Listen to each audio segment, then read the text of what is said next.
What is going on, everybody? I go by Philly Mike, host of the Philly Talk podcast, but we here for something different.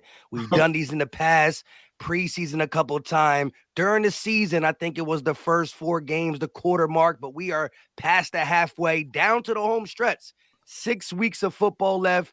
We got great content creators from all teams, and we are live on 3 channels. We live in Cowboy Nation, we live in Washington Nation, we live in Eagle Nation, and next time we got to get a little earlier. Yes. Nation as well. Next time for sure. We'll do this before the playoffs when all 4 of us are playing in the playoffs, and we'll get all the channels linked up for sure, man. That is part of the title. Before we let everybody introduce themselves, it's only right that I talk first at 10-1. But y'all know me from my channel, Philly Mike, and some of the guys from y'all other channel hate me enough that they know me, at least they hate me. With that being said, 10-1 Eagles representing the East. But I did say in the title, right now, every single East team is in the playoffs. We'll start with the second place team. Go ahead and introduce. We'll introduce by record. Go ahead. It's your boy, Mr. Ron, Cowboys fan talk.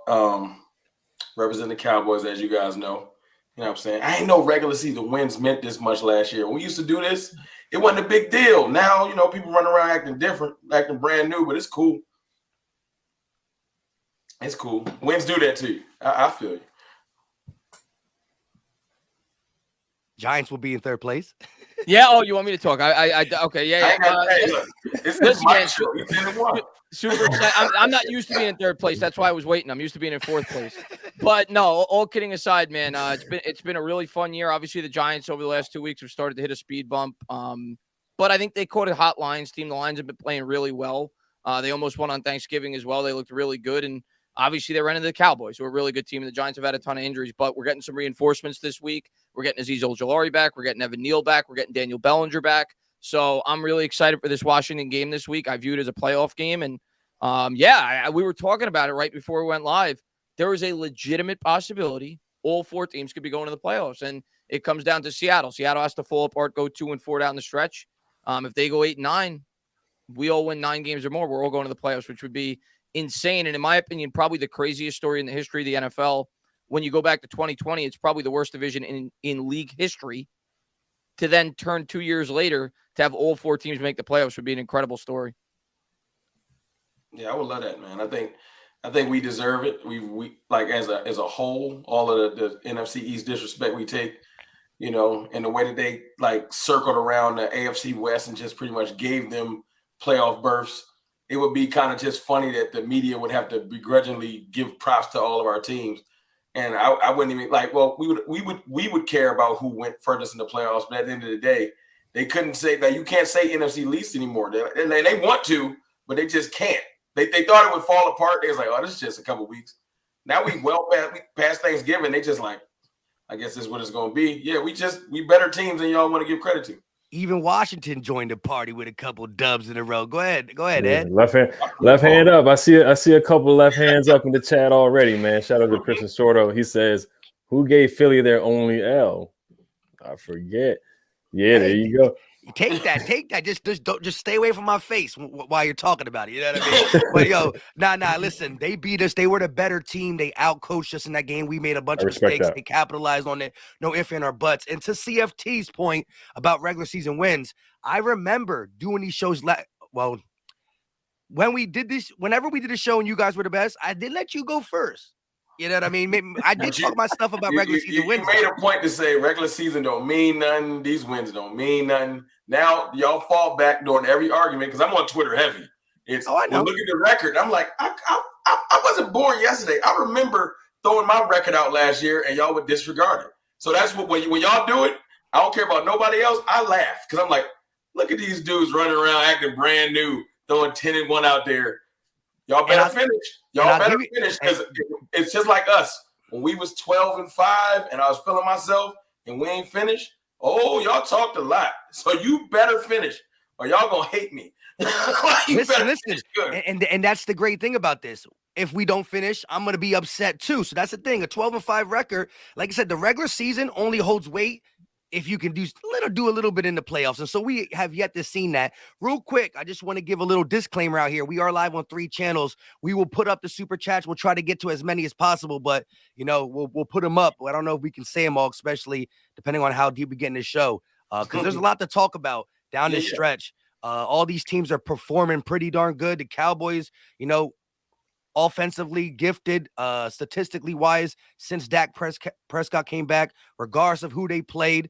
And then you got the Giants are the only one that it's really not their play, it's their health. And right now, CJ Gardner-Johnson just got hurt, lacerated kidney, which is just like crazy to hear about. And so, the Malcolm Jenkins stuff. Ray Lewis. No, hold on. Just let me address this for everybody. You can have your fun with it because we went out and did get 3 players in between the trade deadline and now. Y'all talking about signing Darren Sproles and Malcolm Jenkins. Y'all just trying to take it back too much. That's why I'm laughing. Well, this is why we're talking about it, because these old players are like, dang, this Eagle team looks so fun, and so they're making themselves available to get on somebody's platform and say, hey, bro, if you need a punt returner, hey, bro, if you need a mentor in the locker room, everybody want to be Udonis Haslam now. You know what I mean? Can I ask you a question? Like a serious football question. All jokes aside, if I was a depth piece and I've been playing since the summer, and as soon as somebody get hurt, I think it's my turn, and I keep watching the team turn to somebody else, you don't think that do nothing in your locker room? Oh, it does. It's a hurt piece. I'm just wondering if that does. I'm not saying, I understand the Jordan Davis thing, and because y'all had more than just Jordan Davis get hurt. Y'all had other D tackles get hurt. You know what I'm saying? Because I watch your channel. I know what's going on. But as soon as someone gets hurt now, y'all created a culture that y'all don't even look to depth. The fan base just start looking for players that's on the bench or that's retired. And if I was like, say, y'all new safety, the young boy, I'm like, y'all ain't even get a chance to start yet, and y'all already trying to sign Michael Jenkins. It ain't even been a week. That would mess with me. Yeah. And so before we get off this topic, I agree. But now, safety was a position we felt a little shorthanded anyways, and now you add that. So listen, I'm cool with Reed Blankenship. He went in and picked off Aaron Rodgers, you know what I mean? And that wasn't just it fell in my lap. That was a playmaking interception. So kudos to him. Let's see what he got. Behind him, it gets spooky. And I don't think he is going to do that. Like I said, the Darren Sproles things and the Malcolm Jenkins things was more of hey man, I can still play down the stretch. None of these guys want to go through the whole totality of a season, but as you said, Jordan Davis got hurt. We didn't go sign these guys. It was Jordan Davis plus Marlon T got hurt. Plus, we already had problems. Hey, Mike, I watch y'all every day. I know what's really happening. That don't mean I ain't gonna get these jokes off. I'm gonna get these jokes off. Just 'cause I gotta do it. All right, but real quick, let's go to these two real quick, because they actually got a matchup, and we talked behind the scenes a little bit about this. The fact that what do y'all break it down again? What we were talking about behind the scenes with the Washington and Giants coming up. For me, as a Giants fan, and this is, I guess, somewhat sad to say, but it's exciting. This is the biggest game the Giants have had since 2016, our playoff game against the Green Bay Packers, because I'm viewing this as a playoff game. To me, it's win or go home if you're the Giants, because, if you're a Giants fan after this loss, you could say, well, you were 7-5. We could still, reset the troops. But then you got the Eagles on deck, who, of course, are very good. And then you play Washington off a bye on the road. Like, to me, this is the game the Giants have to win.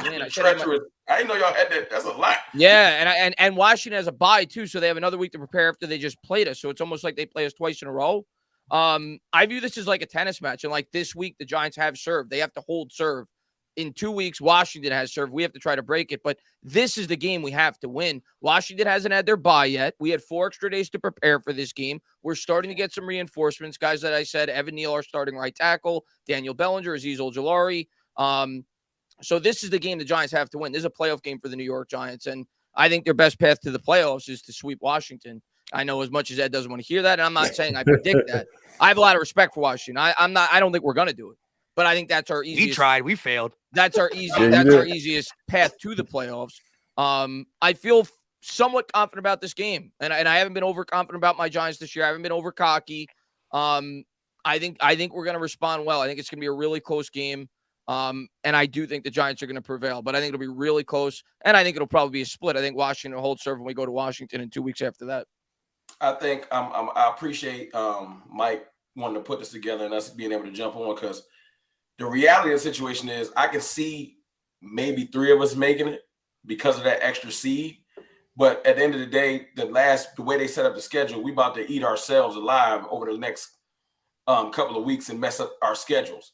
So this is the perfect time to do this because you just told me that treacherous trek you got to go through. The Eagles got to play the Giants twice.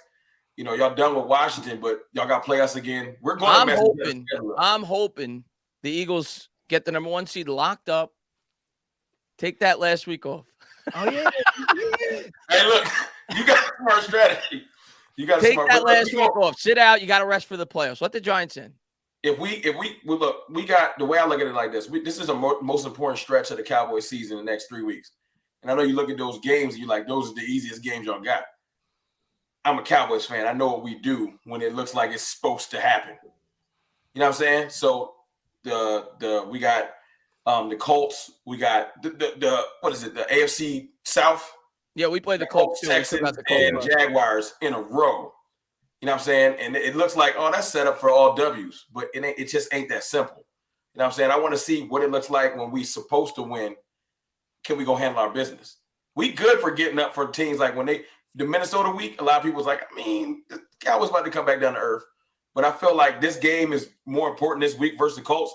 Last time we walked into a Colts game feeling like we was going to win, we got blanked in 2018. We didn't even score. And I ain't forget, it's 4 years ago. I was like, that's the last time we got shut out. You know what I'm saying? So it still stuck with me. So that's what I'm worried about. I'm locked in on the Colts. It's personal. You know what I'm saying? I don't care who they run out there. I want my get back because they blanked us in 2018. Andrew Luck ain't even playing no more. But the way you just set up your the schedule, I did not know y'all played each other that much in the next couple of weeks. Yeah, we got the Giants back to back. Things up in the next couple of weeks. And listen, man, they're gonna be tough. They got weapons. Our corners are banged up. They got a really good wide receiving core. Brian Robinson has looked really good. Washington's got a good team. Washington's playing really well. We do. This past week, though, I do think they looked a little tired to me. At least that's what I'm hoping going into this game. You said who looked tired? I mean, you should have lost to Marcus Mariota had they not had a Russell Wilson moment. I don't know about on the 2-yard line. So I'm hoping you guys are dying to get to that bye. You're running on fumes, and I think this is a game. Hopefully, we could take advantage of you. Y'all don't sleep on the Giants, though. I'm telling you. No, I'm not. Just because it's the style. Like styles make fights, and the Giants. I know. I'm gonna tell you what, Ed. You guys beat the Eagles the same way we've been beating teams all year. Oh yeah, we're the same. It's like the Spider-Man meme. We play the same way. We run the football. We don't throw the ball a lot. We play tough defense. But you can't say we should have lost to Mariota because big players make big plays. Ron Payne, he put his left hand up. You're right. And he tipped the pass. And Mike, you missed my guy Jim D. He put up a super chat too. He said those haters can't stand us left hand up. Who are we? So I mean, it's crazy because I remember last time I was on the chat, my face was blank the whole time because I was upset. We were 1-4. Everybody was running around happy. Cowboys were all 4-1. Eagles were undefeated. Giants looked good. We were the worst team. Basically NFL. Look at us now. We won 6 out of 7 games. I respect it. Yeah, so I came on here. I was getting beat up by you guys, but we sat Wentz got hurt. Right now, Heineke is the guy. We're rolling with him. He's not perfect, but he's the guy that we need right now. He's got heart. That's what we need. He will throw a back-breaking pick once a game, but he'll throw a crazy 40-yard bomb to Terry McLaurin to put us in a winning position at the same time. So he gives us the best chance to win. Now, right now with the Giants, Daniel Jones, he's a mobile quarterback. He can run. Mariota can run. So that was one of our weaknesses right there. So we got to stop the run. But, like you said, your corners are hurt. So we got to feed Terry. That's going to be the big part, run the football. It's going to be an ugly game. It's going to be like in the teens. It's going to be like 17-14. It's going to be like 20-17. Real quick. So, Ed, real quick. Well, Ed, the entertainer was saying, he's not saying it's going to be easy to sweep, but because of the way the schedule is, he's trying to get. Do you see a split more along the lines, a Washington sweep? Like, how are you feeling about the Giants who have, took some lumps themselves in the injury department? Honestly, yeah, I was looking at the injuries. Adoree Jackson's out, right? McKinney with Moreau out too. The Giants find the most creative ways to get hurt. McKinney gets hurt on an ATV. Jason Pierre-Paul blows his hand off with fireworks.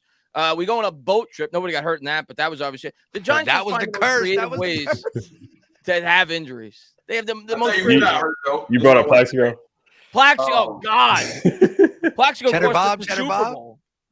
Mike, Wink Martindale coaches like y'all want Gannon to coach. That's the biggest addition not Daboll's the biggest addition, but Wink Martindale, they're so aggressive.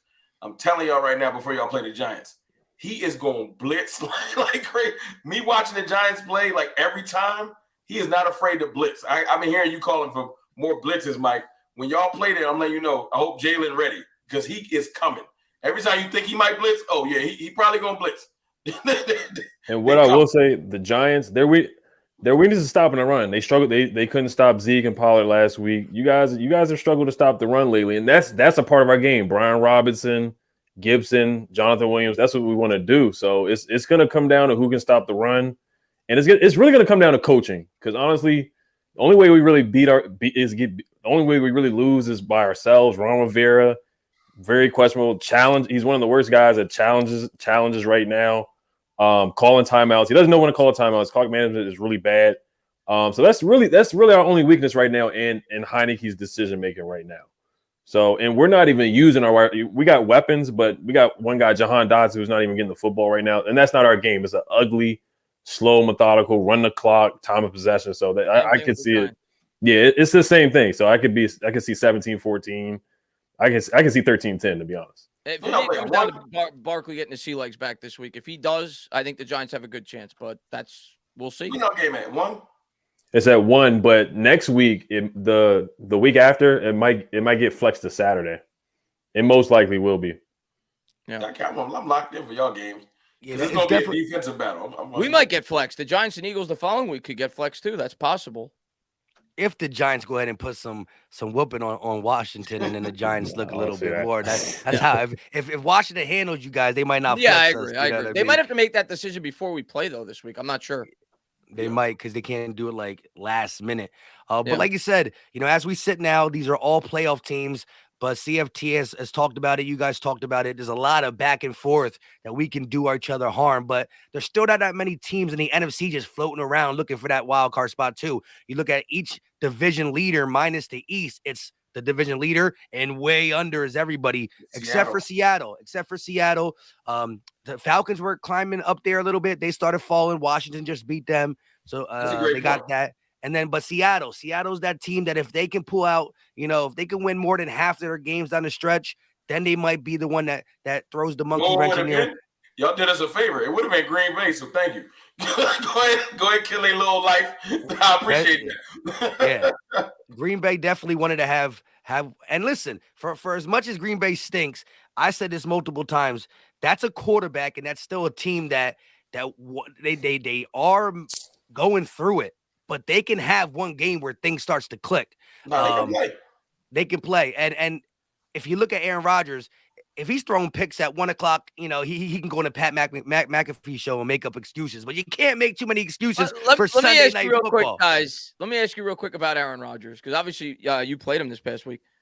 If you're the Packers, do you shut him down? I know they're probably not gonna, but do you shut him down? Because Jordan Love looked good. He did look good. I was surprised. Because at this point, you're 4-8. Like, I don't know. I think the biggest thing is, do you think you can trade him with that contract? I think you can. I think he's gonna get traded next year, unless he retires. But he'd be leaving a lot of money on the table if he retires. You know what? The trade I've been hearing, I don't know if it would go down, was the trade to the Raiders. Jets, maybe. I could see the Jets being interested. In the Raiders. Yeah, I could see a couple of teams being. There'd be more than a couple of teams interested. I'm just spitballing. I know this ain't about the Rodgers, but I'll say this to Mike. Obviously they beat us, and Rodgers Rodgers like our Michael Myers, man. Whenever we think it's over, they did run the ball 62% on you guys, though. I was surprised but the play action was there. It was his fault. Like I saw him on the sideline yelling at his coach. He knew what would beat us. He just know how to beat us. And you ain't since he beat us, you ain't seen me make one excuse, but just be like, he got us. Like, I talk a lot of trash on Twitter, but when you take the L and ain't nothing we can say. We let him walk us down, and they beat us. You know what I'm saying? But I know you saw this week. You're like, dang, they just won't go away. Packers is kind of like, when they get in their bag, they're annoying. So I'm glad y'all closed it out, because if they would have built life, like San Fran got hot last year at the wrong time. Obviously, I know. You know what I'm saying? if Green Bay get hot, you know what I'm saying? No one would have wanted to play Aaron Rodgers on a streak. So as much as I ain't want y'all to win, you know what I'm saying? I'm kind of happy y'all wanted to go ahead and stomp that out. So I ain't got to worry about Green Bay. You know what I'm saying? And now I got to deal with either one of my NFC East foes or a Seattle or something if they get hot and run through it. You know what I'm saying? But I think I'm going to end up playing Tom. So I got my own problems. If we stay where we are, that's another team right there. Before we head back to the NFC East and talk about these 6 weeks crucial and some of the things that we loved about our team so far, some things that are questionable. The Bucs is a team that there's a lot going wrong. And if you play them now, smile, because every one of us has the team that could beat the Bucs right now. But you just don't know what goes on from now 6 weeks for your own team / the Bucs. And whenever you got a guy like Tom Brady, it's always you got to be worrisome because the refs, they like to pull flags a little quickly for him. You know, I'm not saying full cheat, but he definitely gets the whistle. And then you also just got, his leadership, his momentum, just his swag in the playoffs and his winning pedestal. And they do got playmakers there if they can ever get healthy and get things right. So that's a team that you don't want to see. I see the chat talking about the Niners. That's my team. How do y'all feel about the Niners at the end of the season? Like, do you think I'm the wrong guy to talk to? Niners, Vikings. Forget Eagles, Cowboys, Giants, Washington. Niners, Vikings is the biggest one. The Eagles and Cowboys fans think they have a shot at the Super Bowl this year, and they do. The NFC's wide open. I have been a huge Niners supporter since before the year started. They were my preseason pick to go to the Super Bowl. That was before they got McCaffrey. That was before I knew that Jimmy G was going to take over a quarterback. I thought going into the year they had the best roster in the NFL. I still think that. So I think the Niners, even though their record doesn't indicate it, if they get healthy and they put this thing together, I think they're the best team in the NFC. I think they're the team to beat. Yeah, they're just it's their mentality. You know what I'm saying? They want to get in the trick. They want to grind out a win. Like they're put like this. The Niners are the one team that if they win a game 13-0, their media doesn't question their offense. No. And their media is just like good win. That's it. Like they're locked in all the way media through the coaching staff. If my team win 13-0, it's ring the alarms. What's wrong with Dak? You know what I'm saying? It's just their mentality is just get a win by any means necessary, like literally. So it's one of those things where once everyone's in one accord all the way through your actual media, the Niners are scary, man. I'm glad that I would rather play Tom. That's the biggest. Oh, definitely would rather play the Bucs than the Niners if I'm you. Yeah, not even close. So I'm trying to stay in this fifth seed. If I can't, obviously, if we can't catch Mike, you know what I'm saying, in the Eagles, I just want to stay in the fifth seed. I don't want no problems because if we slip to 6, I'm going to have to go. I want to go see San Fran. Y'all can deal with that. You and Washington can fight that out. Well, Rome, I know because we saw what the Niners did to y'all last year, so I understand. But yeah, the Niners, I mean, they got Christian McCaffrey now. They got the young guy, Elijah Mitchell. So their running game is always going to be on point. Jimmy G, everybody trashes Jimmy G, but he's a winner. So I don't. I'm going to give you guys a hot take. I'm going to give you guys a hot take. And I've been watching football for about 30 years, pretty religiously, 28 to 30 years. Jimmy G is probably in the top 3 or 4 most disrespected quarterbacks since I've been watching the sport. Yeah, he's got a record of 40-19. I'm not saying he's incredible, but I do think he's a lot better than a lot of people give him credit for. The guy wins, and when he doesn't play, the 49ers don't win. That's his biggest credit. So he got something to do with it. He's got something to do with it.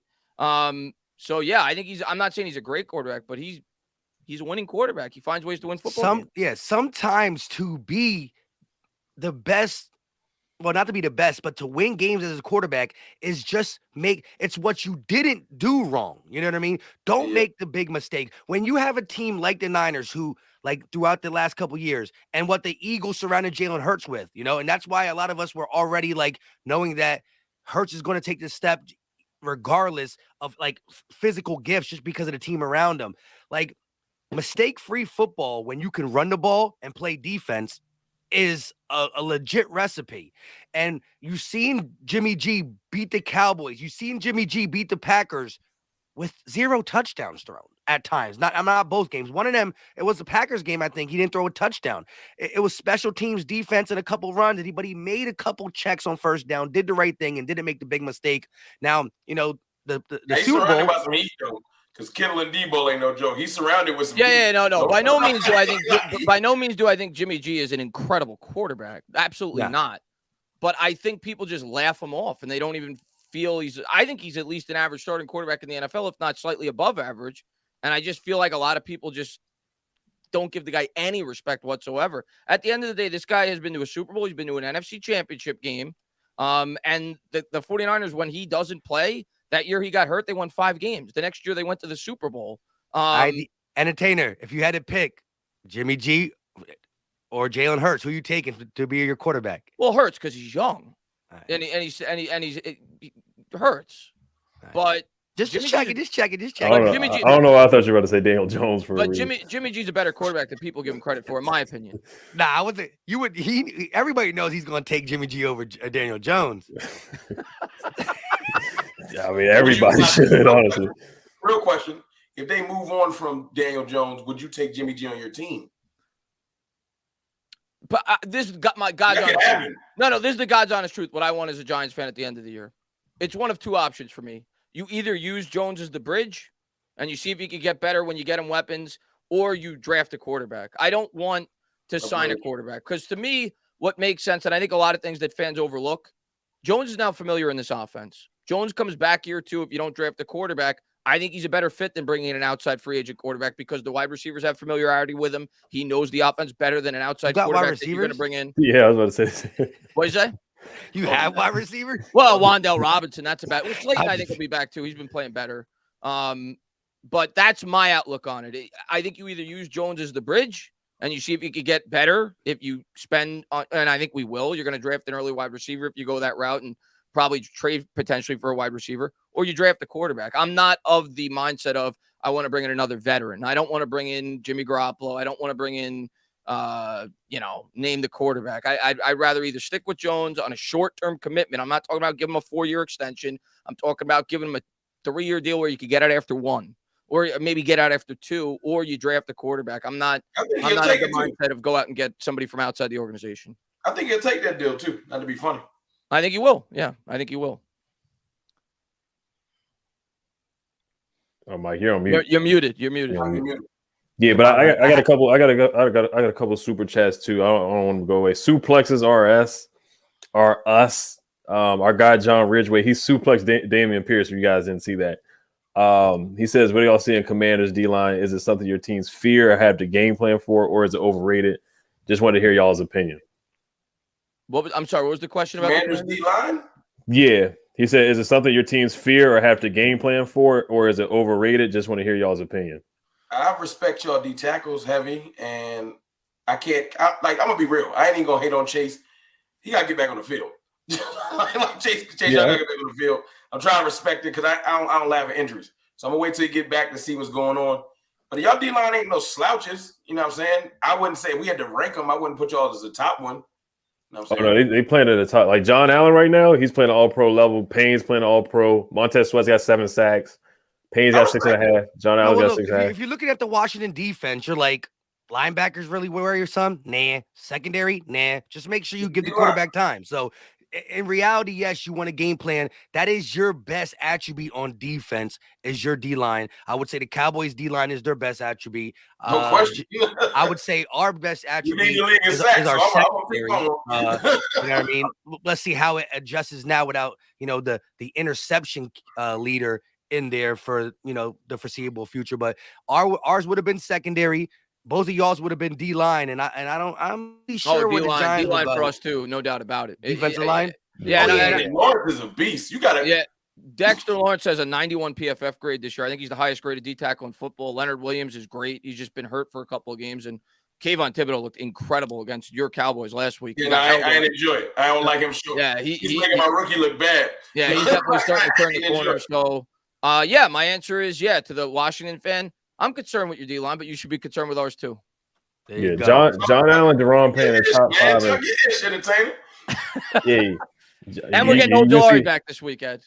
Yeah, you're going to see. Oh, that's fine.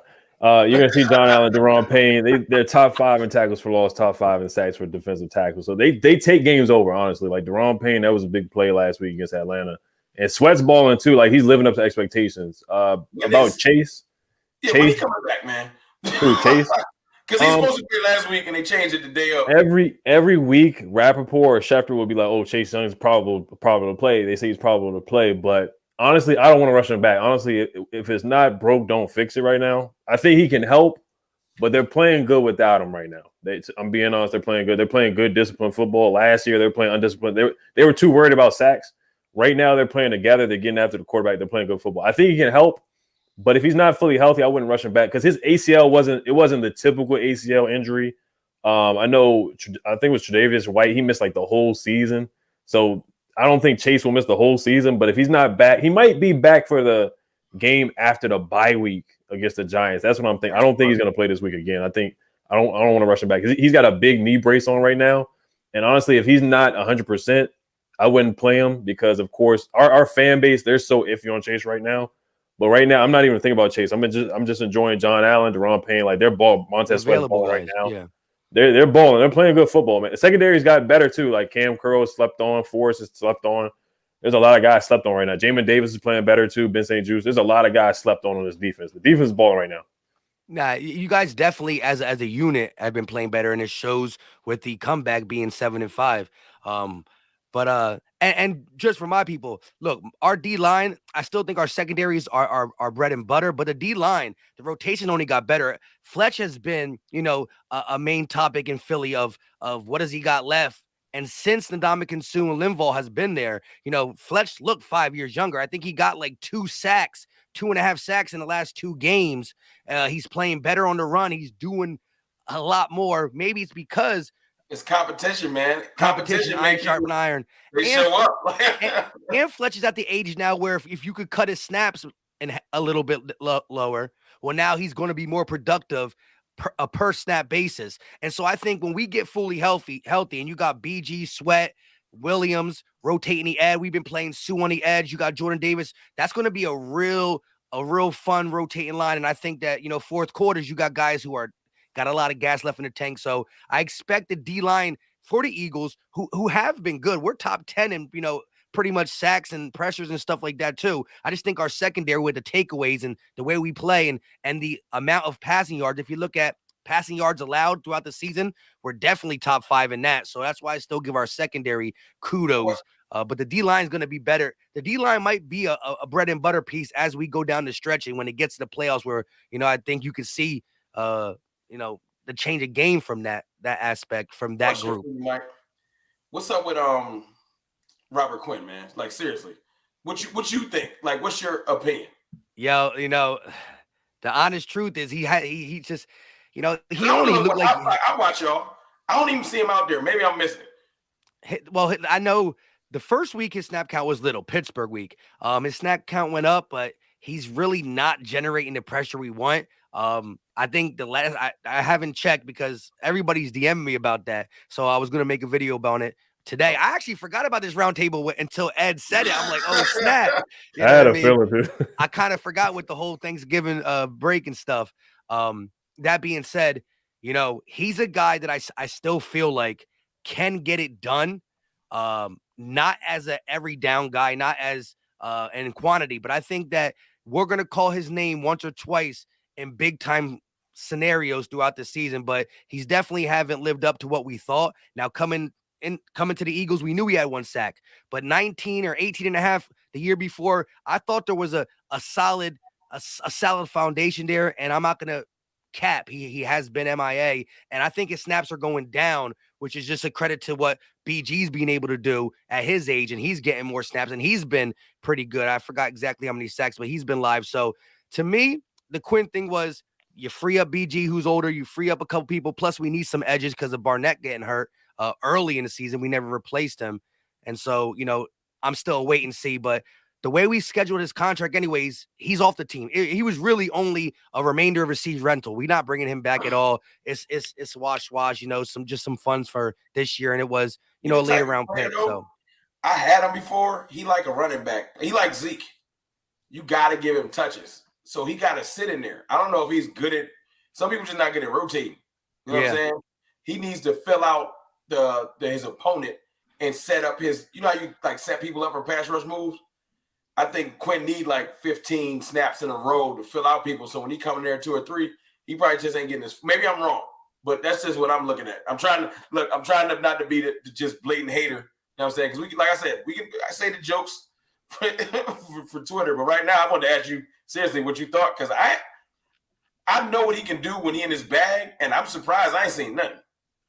Yeah, I'm definitely surprised by his production so far. He could be a guy who needs to get going, to get his motor going, especially at an older age. Maybe playing less snaps helps certain people like Fletch, who's a heavier guy, but his speed and velocity, maybe that just it hurts him. And to suplex real quick, I think it's the simple fact that Gannon has called some light boxes. He's a DB coach. He favors them.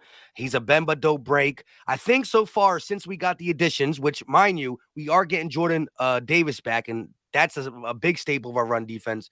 That being said, Jonathan Carey had a great drive, the first drive against the Colts, and Jonathan Taylor's a good back. He averaged 2.3 yards a carry the rest of the game, so we shut that down. And then if you look at the Packers, they ran the ball on us pretty good, but it was more outside, and that's our secondary starting needing tackles. Yeah, so some outside stuff.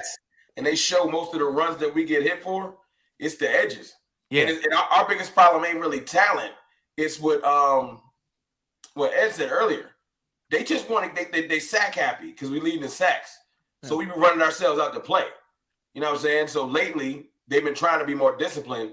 You know what I'm saying? But I really need to see this week. We got Taylor and y'all got Henry. So we gonna see our run defense. Well, and that's why I'm excited before we change the subject, is because and Sue and Linval kind of talked about it. Like, they came out game one against Taylor and them, and they look really energetic. Part of being a football player and being in football shape is not just coming out for your first game. It's getting beat up and then going through that week of, ooh, my back hurts. Ooh, my leg hurts. So they said game two was a lot tougher because of being out of legit football shape. Working out was working out. You're a strong dude, cool. But taking the lumps of a football game and then going through the weekly span of it and then getting ready for your next game. So they were sore. So I still think, man, I'm old. I hit my knee. It hurt for 3 weeks now. It's different. in crunch time, I think that if we could stay healthy, health is the key. You lose, if we end up losing two more guys, then who knows? Not many more people out there for us to get. With that being said, I think when you work in what Fletch is doing now with Hargrave, Davis, and the two guys off the streets plus the edges, I think the D-line is going to play its best football in the cold months. So that is what I honestly believe. Call it bias because I'm wearing this on my head. It might be, but the fresher a guy is, if he has talent, it should show. And so that's my whole premise on that. Speaking about our teams now, because we're all playing a good brand of football. Looking at your teams, and I know we'll start with Ed first, because last time I asked him what he didn't like, he was like coaching. He was like offensive line. So tell me what has been the Achilles heel for you guys over these last 6 games. Like, what is now your thing that you want to see corrected, or is it still that? Yeah, before I get started, I want to shout out Kevin Quinn. He had a donation. He said Terry's the best wide receiver in the division. I know, Rome, you put up that post on Twitter, so we'll probably talk about that later. But we talk about, I'm gonna let my man live because we trying to talk. He's in the discussion. He might be the best receiver in the division. He's good. Yeah, we saw what he did to Slay. All the reason I posted that is because y'all threw my receiver in the trash. Y'all act like it wasn't even a question. I sat here the last round table and y'all was disrespectful. So to watch him walk down AJ Brown, he was down by almost 200 yards. And I seen all the Eagles content creators and everybody else talking about we worried about the wrong things. Nah, it's personal. Because I was getting tweeted at, yo, your receiver ain't even worth. He ain't a one. We worse than our second and third receiver. I remember all that. So down, them 26 yards means something to me, because when he was down 180 yards, I ain't hear nothing about targets. It was all kinds of excuses flying around this week, and I've been laughing at every one of them. Well, look, right now, as before I let Ed go on what he doesn't like about Washington, and then we can go with the entertainer. You look at it, it's CeeDee Lamb, Terry, and then AJ Brown. But there's it's 26 yards. You guys are forgetting somebody. You guys are forgetting. You left somebody out. Who? Kenny Golladay. Yeah. Don't do it. He's got more drops than catches this year, right? Oh my God, what a disaster of a contract that was. But go ahead. I was a little I remember the day y'all signed him. I said, "Dang, the Giants got one." Yeah, because I really did. I thought he was starting his career good. Like the last year with the Lions, I said, "Oh, his trajectory is going up." And it's I don't know what happened. Same thing when they drafted Tony. I was like, "That's a good pick. I like Tony coming out, but he's gonna be good for the Chiefs if he can stay on the field. He's hurt already again." But to talk. He hurt again. He hurt his hamstring again with the Chiefs. There's just some players just got that in their DNA. Game, and now he's missed 2. He's missed 2 since. But I'm gonna let him go real quick. But I just want to say this: For the 26 yards that CeeDee Lamb is beating Brown, and I think your McLaurin's beating him by like 15, we still got more touchdowns. So, look, it's a close race. I will admit, though, CeeDee Lamb did come back up. I never thought he was trash. That's all I care about. I don't even look. I just wanted y'all to respect him on the same level. CeeDee's got more targets, too, though, by like 17. It don't even – see, that's my point. The fact that we talking targets now, I've already won. Because earlier this year, I ain't heard nothing. It's just like, yo, do we know how to even run routes? I was like, okay, y'all just getting disrespectful. Nah. We didn't say all that. Come on now, bro. No, I'm not talking about just y'all. I'm talking about what I had to deal with on, Twitter. toxic land. You know what I'm saying? Yeah. So it was just the fact to watch him walk back. I don't even care. Like, y'all can like y'all receivers. I don't care if y'all agree with me. It's just the fact that y'all got to acknowledge him now, because at first y'all was dismissing him. Y'all was saying, y'all was like, yo, he ain't even better than – I heard some people say he wasn't better than Quez Watkins at points. They was tripping. Right. But look, Scary Terry came back alive too, because like I said, AJ Brown, no lie, and I said this real quick. I was so mad when AJ Brown fumbled again against the Packers in my live play-by-play. I said, bro, that's 2 in a row. I went to Twitter. I said, this is 2 games in a row, 2 fumbles, unacceptable. Now, against Washington, he got hurt. He hurt his ankle early. He was out there decoying the whole time. He caught 1 pass for 7 yards. That was the catch. He got hurt. Then he dropped one that got picked off. Oh, yeah, it hit right him in the bread basket. Yeah, he dropped it. He got picked off. I remember that was double coverage, though. Double coverage. Anyway, you were double covered, and I'm like, that being said, you got to come down with that. If you want to be the best in the East, you got to bring that down. Okay, but listen. We still got more touchdowns, and there's still 6 weeks. So still 6 weeks. That being said, what don't you like about your team? I know you don't like something about that team. Don't like a lot about that team. I bet you don't. No, we'll let Ed go first. Yeah, for me, it's Taylor in the fourth quarter. He's had an interception in the Vikings game. He had an interception in the fourth quarter. It wasn't the Colts game. He had an interception in the fourth quarter.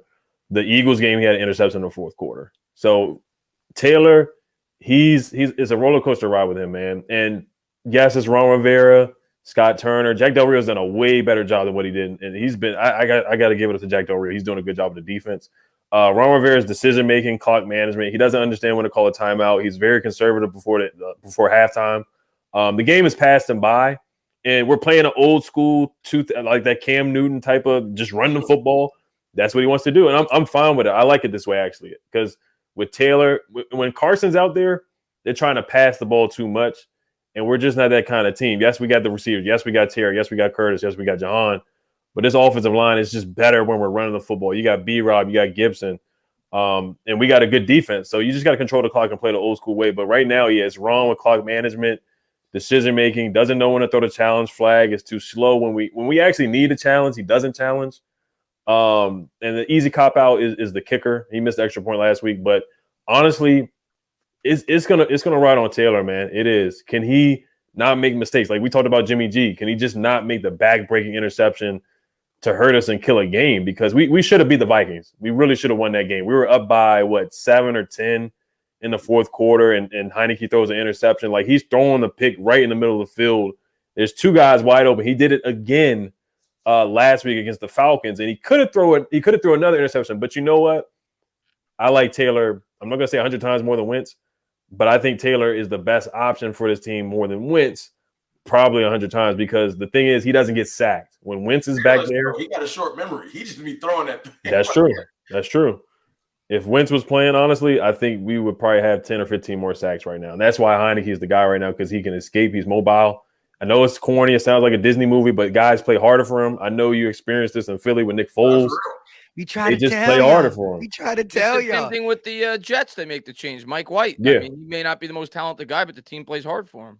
Yeah, we try to tell you guys, and we try to tell the Nets that who Wentz was and Ben Simmons was. We try to tell y'all. Y'all don't want to hear it. And you know what? And Wentz is not trash. I'm not gonna call him trash. I think he's still a good quarterback or a solid quarterback. I think he can go I think if he went to the Broncos, he'd play better than Russell Wilson. That's not saying much. I think honestly, if he went to the Jets, I think he could help the Jets out by just managing a game right now. I think there's a couple. It's mental. Yeah, it's like Ben Simmons. Like that's why Mike's joke makes sense. He in his head. He need to go see a sports psychiatrist. It ain't got nothing to do with his physical ability. He just get in his head and it be a wrap. Philly broke him that game when they sacked him once. He's just like, I'm checking out. like that was it. Yeah, but right now it's really on Taylor. Taylor's helping us. He's 6-1 as a starter right now, and I can't hate on it. That's why I want him to be the guy for the rest of even if he goes out there against the Giants and he throws a back-breaking pick for us to lose to the Giants, I'm still riding with Taylor for the rest of the season. I really am, and a lot of Washington fans are really torn on it. But we just need a guy that can escape the pocket. How could you be torn at this point if you're a Washington fan? I mean, the way that you'd be surprised. You got to roll with Heineke the rest of the year. The way that your team's responded, I would think. Yeah, I really would. Even if he has a stinker against you, which I don't think he will, but if he has a stinker, I would still roll him back out there the 2 weeks from now against the Giants. So right now, the weakness probably is Taylor Heineke's arm, but at the same time, he's a part of the reason why we're winning these games. You know, they just want to see Wentz. He wanted to come back for this week. Yeah, bring Wentz on. We'll take one. Go ahead, Entertainer.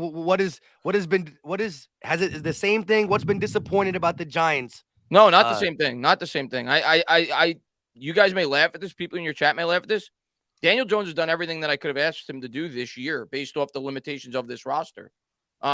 He's come up big in big moments. Not so much necessarily, last week against the Cowboys, but I don't think Daniel Jones is the problem with this team. I'm not saying we can't use an upgrade at the quarterback position. Every team could use an upgrade. Not every team, but a lot of teams could use an upgrade at the quarterback position. I'm not hinting or saying that I think he's a franchise quarterback, but I think he's one of the furthest things from our biggest problem on this year's roster. I think the biggest problem on this year's roster is we're throwing to Walmart workers. We have no wide receivers. You name the fourth wide receiver on your team, they may be the first wide receiver on ours. Like, Darius Slayton's our number one wide receiver right now. And after him, I can't tell you. I mean, it's Richie James. It's a guy that was a sixth wide receiver on the San Francisco 49ers. It's David frickin' Sills, a converted quarterback from West Virginia. So, to me, that's by far our biggest weakness. We're a very predictable offense because of it.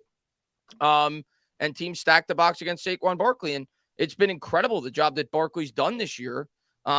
Based off of that, every defense knows our limitations. And I know he's kind of worn down the last 2 weeks, but I think a lot of that has to do with the fact that he had 35 carries against the Houston Texans. And then he had 2 games in a 4-game span between obviously Sunday against the Lions and then 4 days later on Thanksgiving against the Cowboys. I think the extra 11 days, you're going to see a different Saquon Barkley this week, but we're a limited offense. And I think a lot of it has to do with the limitations in terms of our wide receiver core. And I think it's why they've used Daniel Jones's legs more than maybe they would like to this year. He's got about 450 yards rushing because we got nobody to throw to. So, and obviously injuries, but whatever. You can't do anything about that. But we've had a ton of injuries. But I'm excited about our offensive line. Not that I think it's good yet, but I'm excited about the direction where it's headed. I think Evan Neal is going to be really good next year. Andrew Thomas, to me, is, if not the best left tackle, one of the best left tackles. Nick Gates came back. He had a great performance coming back off an injury last year that a lot of people didn't even know if he'd ever be able to walk again. He had 7 leg surgeries. He came back. He was one of the 10 highest graded offensive linemen last week in the NFL, his first start back in the league. So I definitely think there's a lot of things that I'm excited about for the future of this team that we're building upon. I think Dable's done a tremendous job. I think we definitely have good coaches on both sides of the ball. Wink's done a good job. We have good individual defensive pieces. Obviously, we're limited also at the cornerback position. That's a big weakness of ours as well. You know it. You took our guy. And obviously, we've had injuries there, too. Adoree Jackson got hurt fielding a punt. I don't know what the hell we were thinking with that. But, yeah, if you ask me our biggest weakness and what I want them to address more so than anything else in the offseason, I want them to do exactly what your Philadelphia Eagles did. I want us to trade for a high-end wide receiver. Go out and get your quarterback, a guy that could open up this offense. If you bring Barkley back and Daniel Jones back, as a Giants fan, I envision what this offense could look like next year if I have an A.J. Brown on the outside and I have Evan Neal and Andrew Thomas. They got Kenny Golladay for y'all. Don't do it. Get rid of it. We're cutting Golladay. But the Giants need to address that. And I'm not talking about one receiver. I'm talking about 2, 3. They need to go balls to the wall next offseason and get some weapons in this offense. Get Odell. Get him off the plane. There you go. Get him off the plane. I don't think Odell's the one no more. So I don't think that's what he wants. I don't want Odell on the Giants, to be honest with you. Odell was a great Giant. I know the fans would love it. I think the Giants, they need to think more long-term. They need to go with a young wide receiver. I think he makes more sense for Dallas, but I don't think he makes much sense for the Giants. I only think he makes sense for Dallas because he would be our third option. And he wouldn't have to push himself. Yeah. If you try to push him, you're just going to be lying to yourself. If we really hypothetically, if we were trying to sign Odell to be our one, we lying to ourselves like that. Come on. You know what I'm saying? Even Odell would say, come on, man, I ain't y'all one. Maybe for one game. One game. Yeah, one game. But if you want him to go out there and help tilt the field slightly as far as just if he's running against your third corner or you put him in a matchup where he ends up on a linebacker, you know what I'm saying, kind of like they do Cooper Kupp or something like that, yeah, Odell will win that matchup, and that's what you want him for because you got to respect him because you respect him more than Noah Brown. That's why we want him. You know what I'm saying? Yep. And Gary want to sell some jerseys if you want to keep it funny. Well, that's what it would be for the Giants too. I mean, of course, if he's willing to come back here on a cheap deal, I just don't think he would. Like if Dallas is willing to offer more money, why would he come back to the Giants? And if you're Joe Schoen with the cap limitations that we have, are you really going to give a 2 or 3 year commitment to a guy that's coming off 2 ACL tears and is 30 years old? It just doesn't make much sense to me. I would give him, if he wants money, I would give him the Gallup deal, the same type of, if he would take it. If he wants $20 million, we out too. Stephen Jones is cheap, so he'll price himself out. He got to know that, so that I guess would leave Buffalo because Stephen Jones ain't giving him $20 million. Yeah, it's like you might as well have cut Amari if you're going to do that. Yeah, you should never. Yeah, and $20 million. At the end of the day, $20 million is the going rate if you are a B+ receiver. Look, Christian Kirk got $20 million. He got 19. Yeah, that's what I'm saying. And now from here on out, if you are a B+ receiver, you don't got to be an A status. You're B- and above. You start to talk at 20. Now, if you were A, now you could talk 27, 28, blah, blah, stuff like that. It's just crazy. But the cap's going to go up too. And when them TV deals hit in like 2-3 years, it's gonna skyrocket. That being said, I'm gonna go quick on mine. Our special teams has been god awful. Part of the reason why the Packers run defense too. Yes, but listen. Anyways, here's the thing, though. Again, I don't think the run defense has been as bad in the last 2 weeks. Again, look at Aaron Rodgers' big plays on us. Aaron Jones took a screen 50 yards. He caught a pass 50 yards. So it was Christian Watson caught the young safety that played great on a bad angle and took a 60. They didn't really run us to death like how other teams were. How y'all control the clock with the run game. So I think the additions kind of fixed it. Plus Davis is back. I'm still worried about the play calling to stop the run. The play call to stop the run is still what I'm worried about. But special teams, and I know it's just kind of stupid, but injuries now because in the last 4 weeks, think about it. We're in week 12, so 8 weeks. We've been pretty darn healthy, but in the last 4, we lost a top 3 tight end, a top 3 slot corner. We lost the top safety in the game when it comes to interceptions. And yes, Dallas Goedert was the number 3 tight end in the NFL. I wish we had your injury problems. No, yeah, but you're losing guys, yo. We're losing Pro Bowl guys. I'm gonna tell you what the Giants have lost this year. Hey man, we lost our quarterback for 6 weeks. You did. You absolutely did. I don't want to hear it. I don't feel sorry for none of y'all with that because when we lost our quarterback, y'all was trying to tell me I should love Cooper Rush. So our running back got shot, man. Y'all did run Cooper Rush. Love on your backups, Mike, because y'all told me I should love Cooper Rush, and I wasn't trying to. No, real quick. Let me before you go into your I was about to say interviews, your injuries. Look, by all means, we've been healthy for the large portion, right? Yeah. No ifs and or buts. But this is the time where you don't want that injury bug to pick up because 4 weeks in the last 4 weeks.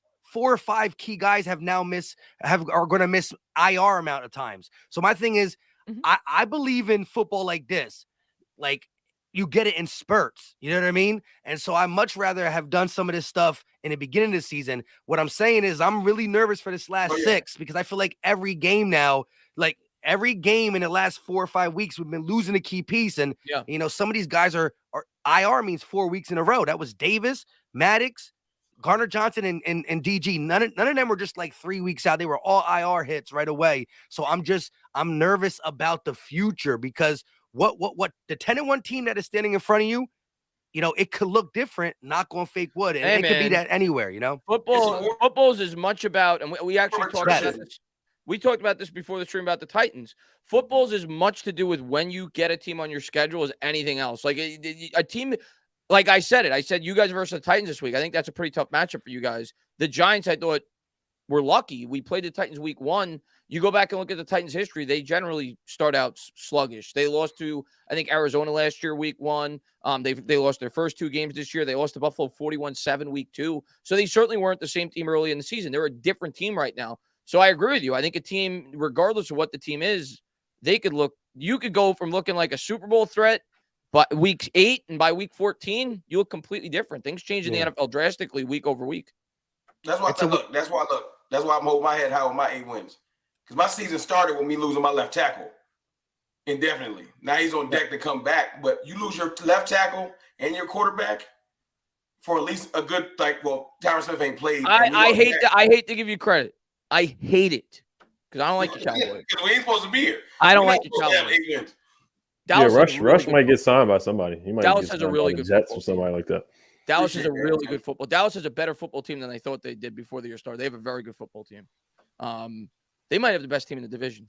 And I know Eagles fans don't want to hear that. Michael, what you talking about? Dallas has a very good – their defense is much better than I thought it was before the year started. Dallas has a very good football team.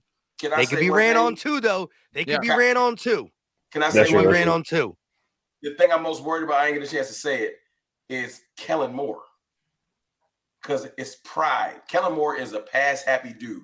He had an interview that you guys wouldn't probably hear because you guys listen to the little interviews your teams do because that's what we're supposed to do. And he said that there's points when everything in him, he just wants to pass. He gets too pass-happy. You know what I'm saying? So I've even heard Mike and them say, I hope you sign Odell so you'll get pass-happy. But signing Odell doesn't mean get pass-happy. You'd have to be blind to not see that the team works well with balance. But it's not a secret team works well with balance. Ever since I knew you, I've always said if the Cowboys ever and again it's not a slight to Dak, even though I like doing it. I always said if the Cowboys ever decide to just be more balanced, that is what that would help you guys out. And you've seen some of your team big in the league that doesn't need balance. That's why I always laugh at that the way it's broken down. It's like Dak needs balance. I'm like, everybody needs balance. Whenever you see a team start passing 45, 50 times, they usually lose. So I always laugh at that like, everybody needs balance. It's just phrased like that for Dak because everybody thinks it's funny. Everyone needs balance. I watch Patrick Mahomes' teams run the ball. I watch the Eagles run the ball. Balance is important in football because if you become one-dimensional, it's easy to defend. That's the problem with Kellen Moore, though. He'll just pass no matter what the situation. We can pass our way out of this. And it's stupid. Even if you have Patrick Mahomes, you need to run the ball from time to time. It is what it is. I saw them get pass happy last year, and they went home in the playoffs. You got to run the ball. Well, I agree with you. And listen, certain like the Bills throw the ball a lot, the Chiefs throw the ball a lot, but I agree with you. Ideally, you want to have a balanced offense. If you're balanced, you're unpredictable. You want to have a balanced offense. You want to be able to beat a team multiple ways. So I agree with you. So I don't take no slight to that, Mike. Yeah, we should be balanced. You can say, now, I don't allow people to say it runs through Zeke because nah. Maybe you can say Zeke and Pollard, but you can't just say Zeke no more. This ain't 2016. And I honestly think that's a problem for us too. And I've said on my channel multiple times, my coaching staff goes through the extreme in a sense of, throughout this game or throughout this season, I've seen a couple balanced game, and that's when the Eagles look more potent. I've seen game where Jalen Hurts had 275 against, Pittsburgh. He would have threw for 300, but they sat him for 9 minutes. He has a couple 300-yard games in there. But then there's games where I'm like, bro, I haven't seen Miles Sanders touch the ball 4 times in the first half. You know what I mean? And so there's times where they go to the extreme passing, they go to the extreme rushing. Now, I wasn't mad at the end of the day against the Packers because if it ain't broke, don't fix it, right? 350 plus yards is a wild amount, and it was working. And we have been running the ball more with Dallas Goedert being hurt. And say what you want. You guys, if I'm not mistaken, you guys run the ball almost as much as we do. You run the ball a ton in terms of run frequency and in terms of run percentage, unless those numbers have changed over the last 2 or 3 weeks. The Eagles were in the top 5. Giants were in the top 5 I think the Eagles offense. That's why our division good because Commanders are in top 5 too. I think I think the Giants this year are much like the Eagles last year in terms of their offensive approach. I think the difference between the Eagles this year and last year is they got and Devontae Smith obviously developed more, and you got AJ Brown. So now you have a multi-dimensional offense that still focuses heavily on the run, But if teams overcommit to stop that run, you now have a guy that could take the top off the defense. You have that explosive weapon on the outside, and I think it's completely opened up your offense. Yeah, but again, I would say that, Miles Sanders in the first 7 weeks was number 3 in rushing. And then from week 7 to from week 7 until last week, Miles Sanders was getting disrespected once again. The kid, we just went away from it. Look at the Colts game for the majority, except for some HB draws that Jalen Hurts did. Look at the game before that, the Texans game. We weren't running the ball. Who was that before that? Washington. We weren't really trying to run the ball. Now I know Washington's good against the run, but when you you tried, you did try. Yeah, I actually just looked really. You did try. I had 4 carries in the first half. The I game was curious. close. But no, we did a good job against you guys. Even though we got blown up, we did a good job stopping Jalen Hurts from running the football in the first game. This may blow your guys' minds away. The Eagles right now run the ball more in terms of percentage, more than any other team in the division. The Eagles right now I wouldn't be surprised by that. 52.07% of the time. The Giants run 50.35%, which is 5th. The Eagles are 3rd. Dallas is 7th, and Washington's 11th. All right, can you check? Can you check? You because can't break it down for like last 3 games or something. Last 4 games. Last 3 games for the Eagles, they're actually higher. They're 54.5. Jalen Hurts runs. Yeah. Well, Hurts had the 100 and whatever yards. I'll tell you what's happening, Mike. I'm telling you right now. Don't underestimate the media's influence on your offensive coordinator's thought process. Because I'm not even gonna give myself credit. I'm talking about the national media. Like when you hear people come out like Bart Scott today.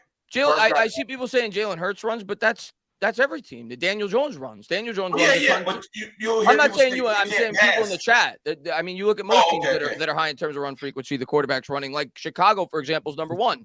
Obviously, Justin Fields runs a ton, right? Eagles 3rd, quarterback runs. Giants 5th, quarterback runs. Baltimore 6th, quarterback runs.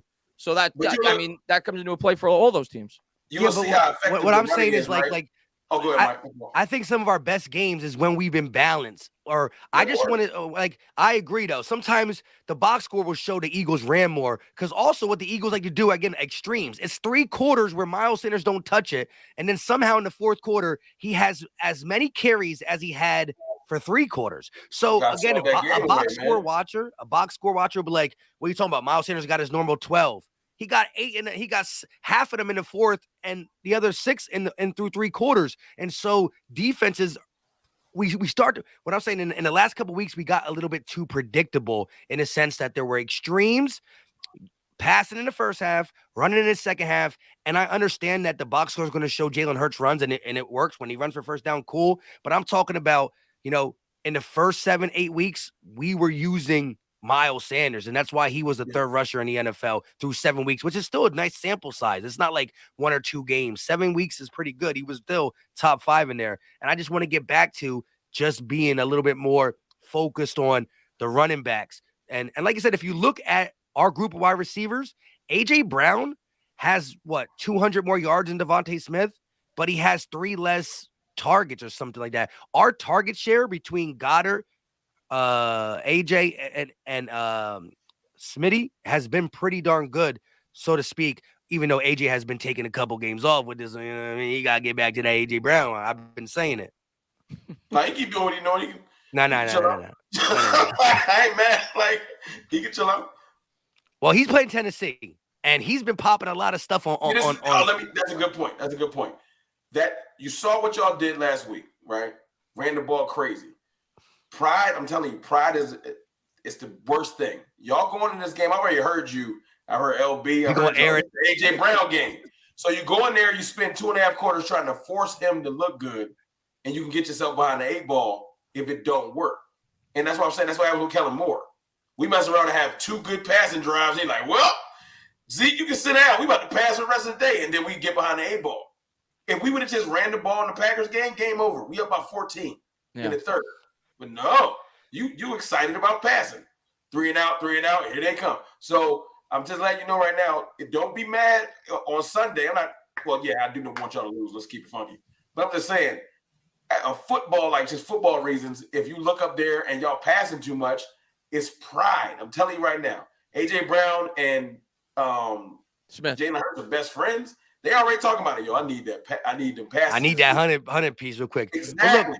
All right, well, let's look at the next game for each opponent and break it down real quick. We'll start with Ed. if you're good, Ed. Oh yeah. Break it down. Tell me who's gonna win. Washington versus Giants. Who's gonna win? Cowboys versus Colts, and who's gonna win? Eagles versus Titans. And then we'll go each of them real quick. So go ahead, Ed. Honestly, I got to swoop in the Giants. Heineke, he just owns the Giants right now. He's undefeated against the Giants. Whoa. What's Daniel Jones' career record versus Washington? What's his record against Heineke? He has a winning record against. He's 4-1. That's against rest in peace, Dwayne Haskins. That's against Haskins. That's against Case Keenum. Rest in peace, Dwayne Haskins. But that's against Keenum and all right. So Heineke's the kryptonite. All right.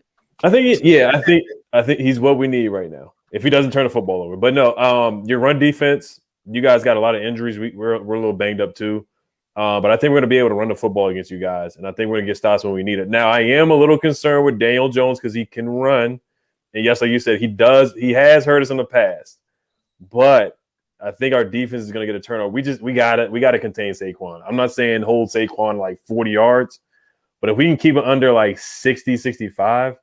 Because you don't have a receiver to really worry about except for Slayton. If Ben St. Juice can play, that's huge because we need him out there. But it's going to, like I said, it's going to come down to coaching, man. Just like when we lost to you guys with that 2-point conversion, Ron Rivera decided to go for 2, and we didn't get it. Was that the game you guys had 5 turnovers and we barely beat Kyle Allen? Yeah. Same game, right? Yeah, against Kyle Allen. Yeah, you guys beat guys like Kyle Allen. How is Heineke versus the blitz? Because he's getting some of that. I'm telling you right now. Yeah. You know what? He's getting it. Giants lead the league in blitz frequency. He's going to get some of the blitzes. And so if he ain't versus the blitz, dog for a long day. Every time Heineke's pressured, he's only been sacked 27% of that time. You look at Wentz, he's probably been sacked like 90% of the time. Heineke, he can escape and get out of it. He just has to rely on the interceptions. But I think it's going to come down to a field goal. Slide's got to come through, but we got to contain Saquon. The game starts and ends with Saquon. Right now, we're man, I need to win on fantasy. I got Saquon. I don't care what's fantasy. I don't care what's fantasy. Fix somebody. But we're top 10 in rush defense right now. We got to stop Saquon. And I think Daniel Jones, I'll give him his credit. I haven't called him Danny Fumbles this year because he's actually relaxed on the fumbles. He's relaxed on the turnovers. I actually give him credit. Great. He's only fumbled the ball twice all year, and that includes lost fumbles and just hit the ground. Like only twice all year he's fumbled. So that nickname's gone. And AJ Brown now too. Your corners, it's like who's going to check Terry? If I agree with you on that. I know, Mike. Who's checking Terry? Like, because Adori's not going to be there. Is Fabian Moreau there? Even if Fabian Moreau's playing, I think he's playing, but obviously, he's it's not good for the Giants, but he's obviously not. He's not checking Terry. Yeah, is Landon Collins playing? He's not. He's been on the practice squad for like 3 straight weeks. That's tough. I would have loved to see Landon Collins play out there, but I don't see anybody checking Terry. I think we got this one. I'm gonna say. It's going to be ugly, man. It's going to be 17-14, but it's going to come down to a challenge. It's going to come down to a Ron Rivera clock management decision. I'm concerned with that. That's what scares me. And that you guys sweeping us. I'm going to give you more respect, and I hope we sweep you because I think that's our best path to the playoffs. I think we're going to split, and I think we're going to win this week because we're at home and all the other variables that I said. I think it'll be a split, though. I think Washington is playing really well. But I'm going to pick the Giants for the simple reason that you said you're most scared about. I think the Giants have a much better coach than you do. I think Brian Daboll is a much better coach than Ron Rivera. And I think the Giants, with 4 extra days to prepare for this game, are going to win due in large part to that. I think they're going to come out with a better game plan. I think they're going to be more efficiently sound. And I think they're going to win this football game. And I think coaching more than anything else is going to be the reason for it. We got to see. I don't know about much better, but we do have to see. We got to see because that's what I'm concerned about. I am concerned about coaching. Yeah. All right, so real quick before you go, pick Colts, Cowboys, Tennessee, Eagles. I'll go. I think the Cowboys are going to beat the Colts fairly easily. That Jeff Saturday experiment, I think, is going to run. What the hell was Jeff Saturday thinking last night? 30 seconds to go, and you pocket your timeouts? What does he think? He's going to be able to carry him after the game? So no, I think saving him for Dallas. He was saving him for the Cowboys. He was saving him for Dallas. Yeah, I think Dallas is going to beat the Colts. I think the Eagles-Titans game is going to be really good. Yeah, man, that's really good. I will slightly pick the Eagles, but I will not. that's almost like a 50-50 for me because I do think Tennessee's the type of team that matches up very well with the Philadelphia Eagles, and I think they're playing really good football. So I won't be surprised at all if Tennessee wins, but I'll take the Eagles by about 3. All right, and Ed, who did you have real quick before we go to CFT? Ooh, man, the Colts aren't a slouch, but I got the Cowboys winning. Is it in Dallas or is it in Indiana? In Dallas. Okay, yeah, I got Dallas. I hate Dallas, but I got can't Dallas pick winning by I like can't pick the 10. Colts over See, there. that's why even Probably if 10. y'all all picking us, that's when I get worried. It's like, nah, I don't know. Somebody, y'all need to throw some hate out there so we can get riled up. There's too much like y'all gonna win easily. I'm like, see. And where's the Philly one at? It's in Philly. It's in Philly. Yeah, okay. I got I think I got Philly winning that one too. All right, and listen, I do respect Tennessee, and I'm gonna be breaking it down on my channel the rest of this week. But go ahead, CFT. Who you first of all now? So we get to get the juicy one because we get to pick the Washington Giants game too. Yeah. You know what I mean? We get to pick and hear what they say. Go ahead, CFT. Start with their game.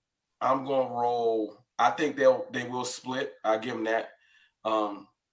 Just because of the way he just set up their schedule.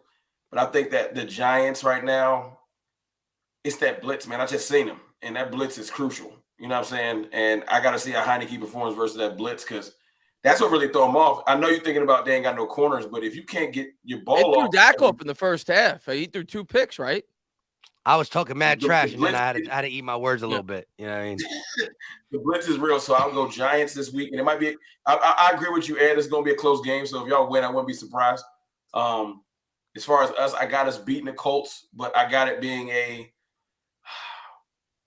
more of a rushing game than a passing game. You know what I'm saying? I'm just more focused on us staying balanced and getting the ball to our tight ends because that's really our bread and butter right now. As far as the Eagles game, like if I'm keeping it funky, I can see y'all losing this game, and it's not just because of Derrick Henry. It's more because of their coach. The Titans are well coached, like really well coached. Like I've seen this dude out-coach Belichick. Like, so it's more so they're the type of team that, we talked about our weaknesses. That's the type of team that's going to exploit it. Whatever your weakness is, they coming at it heavy. And I know you could say the run defense, but I seen some other things y'all was susceptible to because obviously I watched the Eagles closely because we supposed to because we rivals. You know what I'm saying? And you're not J-Tuck. The middle of the field, passing wise, is open. You know what I'm saying? It was a little bit. You know what I'm saying? So that's what the Titans are going to try to exploit because you can't go directly at Bradbury and Slay if you don't got the right weaponry. So that's why I think that y'all could lose. We've been real diplomatic this stream, so I ain't going to just throw random hate out there. But I can see y'all, if y'all do lose, it'll be a close game. But it's just because I respect the Titans coach. I got that game circled on my calendar too. The Titans to me, and I'm not saying we're as good as them yet, but the way that their makeup of their team is very similar to the Giants. Very similar to the Giants, the Titans. Very similar style of football. I think they're gonna keep that. The thing I could see that game either being a blowout for the Eagles, but if it's close, Titans might steal that game because the Titans are not. If you get up by 2 scores, you're gonna run them out of the building. But if that game is close and Derrick Henry could wear down your defense over the course of the game, you don't want to be in that spot if you're an Eagles fan. It's gonna be. They're gonna be like Washington. They're gonna try to keep. Keep away. Hurts on the sideline. It is what it is. They're gonna try, and you're gonna get frustrated because every possession gonna count because they're gonna be like walking to the huddle all slow. They're gonna be trying to run that clock. Yep, that's exactly what they're gonna do. I'll give you that. So I'll do my game last. Out of y'all game, I think the Commanders are gonna keep this streak going. I think they riding the wave. Left hand up. I still think the Giants have some stuff left. I love Saquon. He's been carrying a lot of my teams. That's the one team that out of my 3 fantasy leagues, that's my worst one. But Saquon got me a couple close wins, and I'm like teetering on the playoffs. So come on, Saquon, keep going. I think the Commanders. I do think y'all split. I think the Commanders get this one though. And then I think they kind of relax. Once the Commanders left hand up for too long, it's gonna get heavy because they've been winning games. They're gonna fall down the second time. Cowboys, Colts. I'm taking the Cowboys. Like I said, me and LB were doing a stream. Me and LB were doing a stream last night, and he was like, "The Colts might catch the Cowboys slipping." He turned the game on real quick. He said, "Never mind, Colts trash."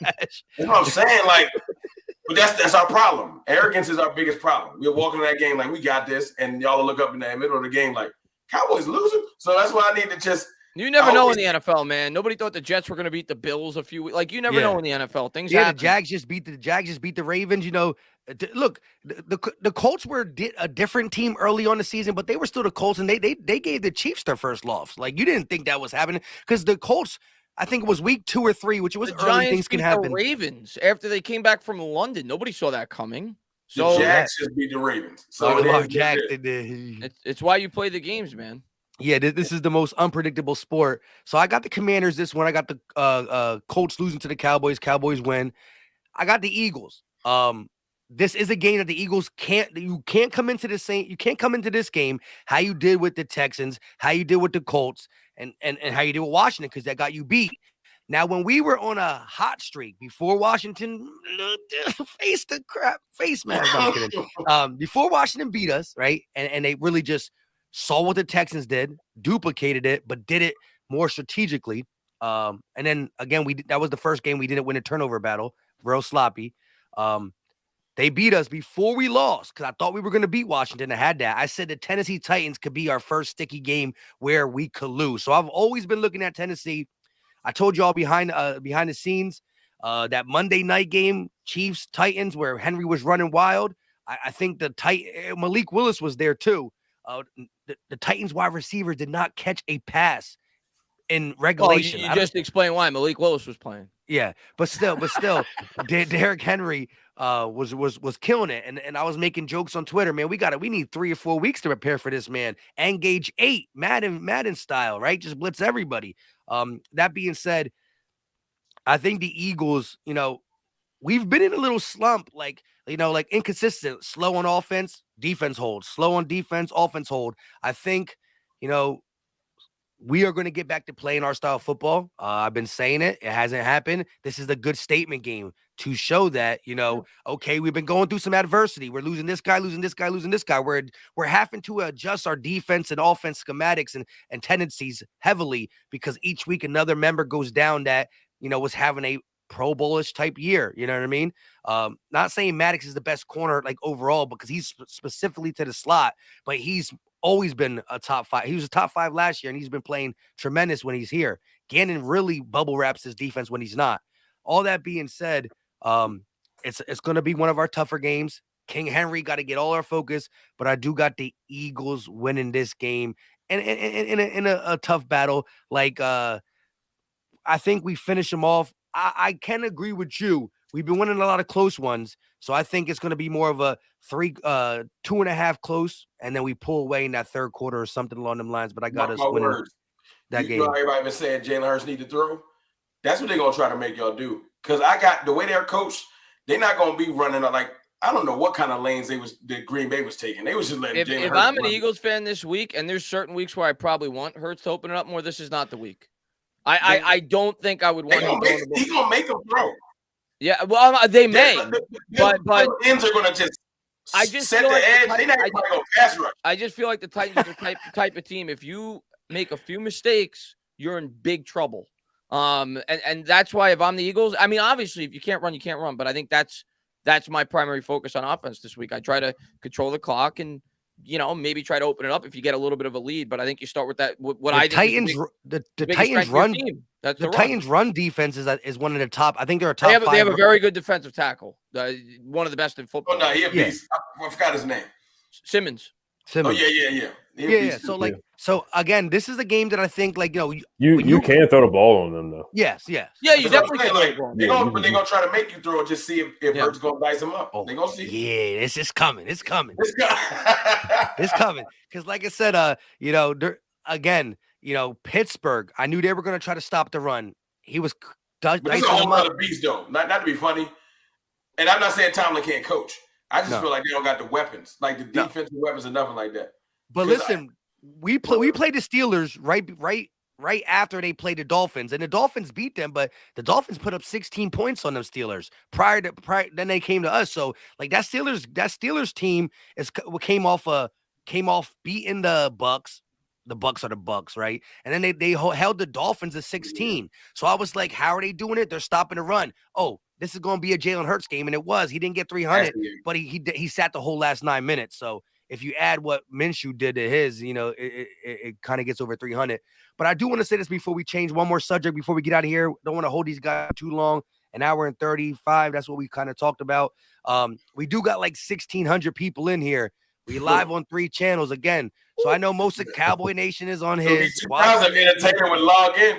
Yeah. Yes. Next time you guys gotta message me and we'll get my channel in here too. It would have doubled it. Giants fans, I don't get beat up from the chat. Yeah. So no kidding aside, the chat seems like they've been relatively nice to me. There we go. Allison just super chatted, so she's a subscriber of mine. She's a Giants fan. There you go. And the thing is, though, so like you said, and what's cool about this is because we can see all the comments, and if I pull up a comment like this one, if it's in my chat, well, now CFT and Ed's chat can see what the ops are saying on the screen for a little bit. That being said, they're not really fighting in between because it's their nation there. And again, we got to get it on the Giants channel too. It makes it hard to read the super chats when you got 1,500. I'm going to read because Allison asked me a question on the donation, so I want to make sure I answer it. She says, "Hi, Chris. What's your record prediction? Let's go New York Giants." My record prediction, I think at the beginning of the year was 7-10 for the Giants. And I hope that's not what we finish with now because we already got 7 wins. But I think I got us at 9-8. We play a really tough end of the season schedule. We play the Eagles twice. We play Washington twice. We play the Vikings. We play the Colts. But I think we're going to find a way to get to 9. I'm hoping we could get to 10. Maybe we could take advantage of the Eagles that last game of the year, but we'll give it to you. I think we're going to get to 9-8. Don't worry, we'll do you a favor. We're going to make sure the Eagles got to play that game. So.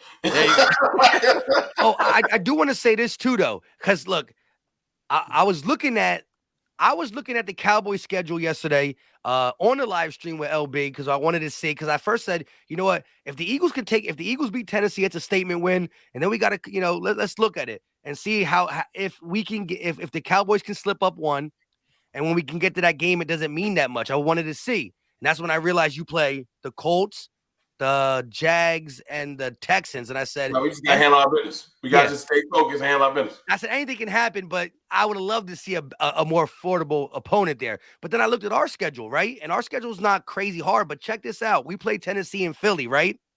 And then the next 2 before Dallas is we got 3 road games in a row. So it's Giants, which ain't a far road game, but it goes after Tennessee. It goes go to New York, go to Chicago, and then go to Dallas. So anytime you got to go on a road for 3 in a row, it's tiresome. And divisional games are no joke. That's y'all game. That's y'all trap game because y'all going to sleep on Chicago and y'all going to get a dose of your own medicine because Justin Fields be That's a good call by you. Not that I think they're going to beat the Eagles, but if there is a trap game, that would be it because you got the Cowboys up the following week.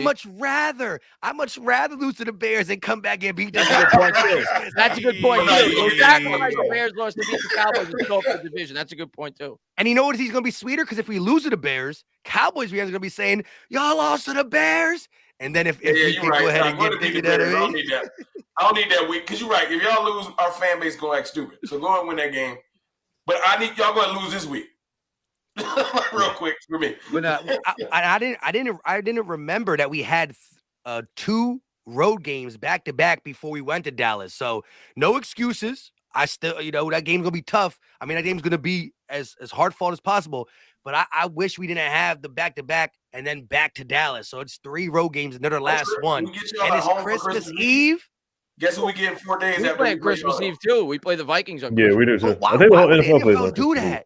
I don't like it. Christmas on Sunday. Yeah. Most fans, I will. They ruined my holidays this year. They Christmas on Sunday. Christmas Eve, they got me playing on Thanksgiving. I'm not used to that as a Giants fan. I don't like that. It was and at the end of the day, but I want to be able to relax and not care about whether the team wins. Listen, I'm talking in the off season when I saw we played them Christmas Eve at 4:00. So it's like really like because My wife Latina, you know what I mean? She likes we do the whole the kids believe in Santa Claus. You know, I got young ones, and we do the morning stuff. But like the adults party on Christmas Eve, and the three kids and all that. You know, she gives gifts, at least 1 or 2 gifts at 12 o'clock at night. And if the game's over at 7:30, by the time I get off my stream at 8:30, 9:30. I'm either going to be so happy I'm going to be in the Christmas spirit, or I'm going downstairs and going to sleep, bro. Yeah, I'm going to be drinking myself to sleep if we get destroyed on Christmas. I don't like playing on the holidays. Now, if we win, it's great, but the Giants don't usually win in recent years. So we owe the Eagles. So I'm glad y'all won that first game, because I would rather be worrying about losing this one. And I know it's going to be in y'all mind. 3 road games, and if we win our 3, look, if y'all drop 1, the pressure going to mount. If y'all should drop 1 more game. You know it too. You feel it. Heavy as the head that wears the crown. I'm good. We under the radar right now.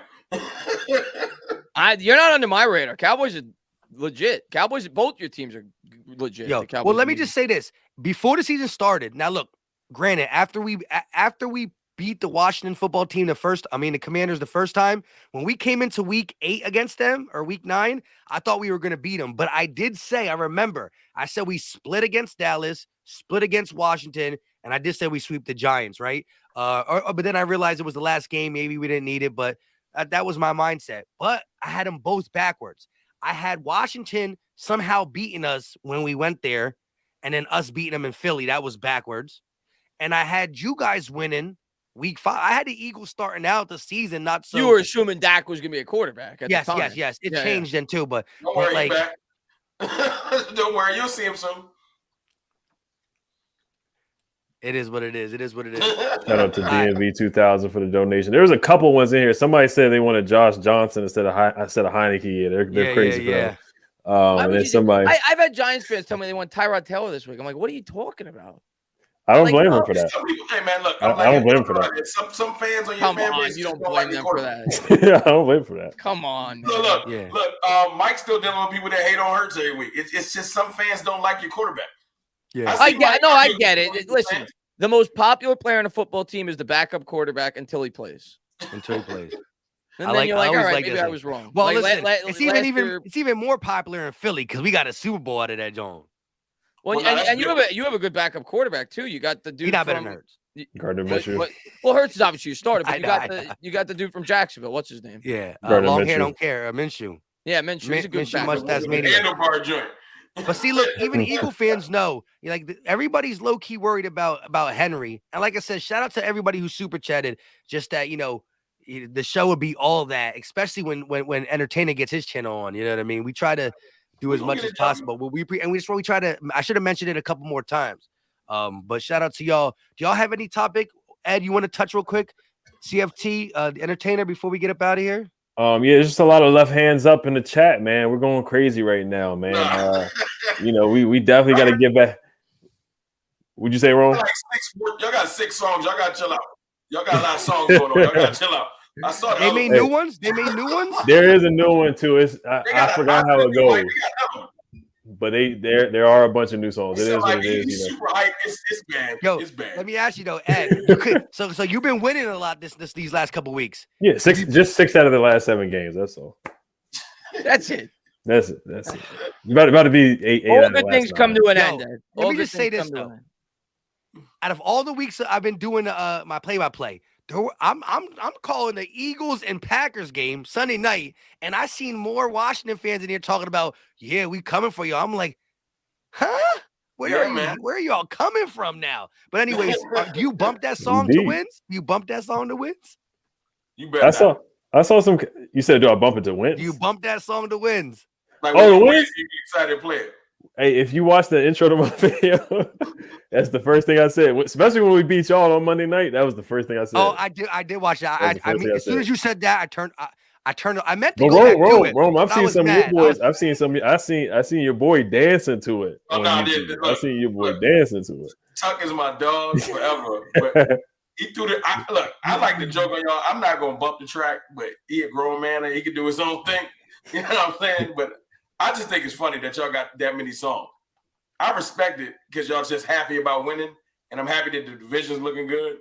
You know what I'm saying? And hopefully, if things line up like y'all said, I'm about to start rooting against Seattle because I would love to have to do this right before How the playoffs. cool would that be? Oh, yeah. NFC Beast. You know how many NFC least years we've I had? hate you guys. I love you guys, but I hate you teams. But how cool would that be? All 4 teams in the playoffs at once. That would be incredible. First of all, I don't think that's ever been done, obviously. Yeah, no, it hasn't. All 4? That'd be crazy. Well, it really couldn't because this is only the second year that they have 3 wild card spots. Yeah. But let me ask you, and it would be crazy too because at least I would really, really love it for the simple fact that the division will get respect, right?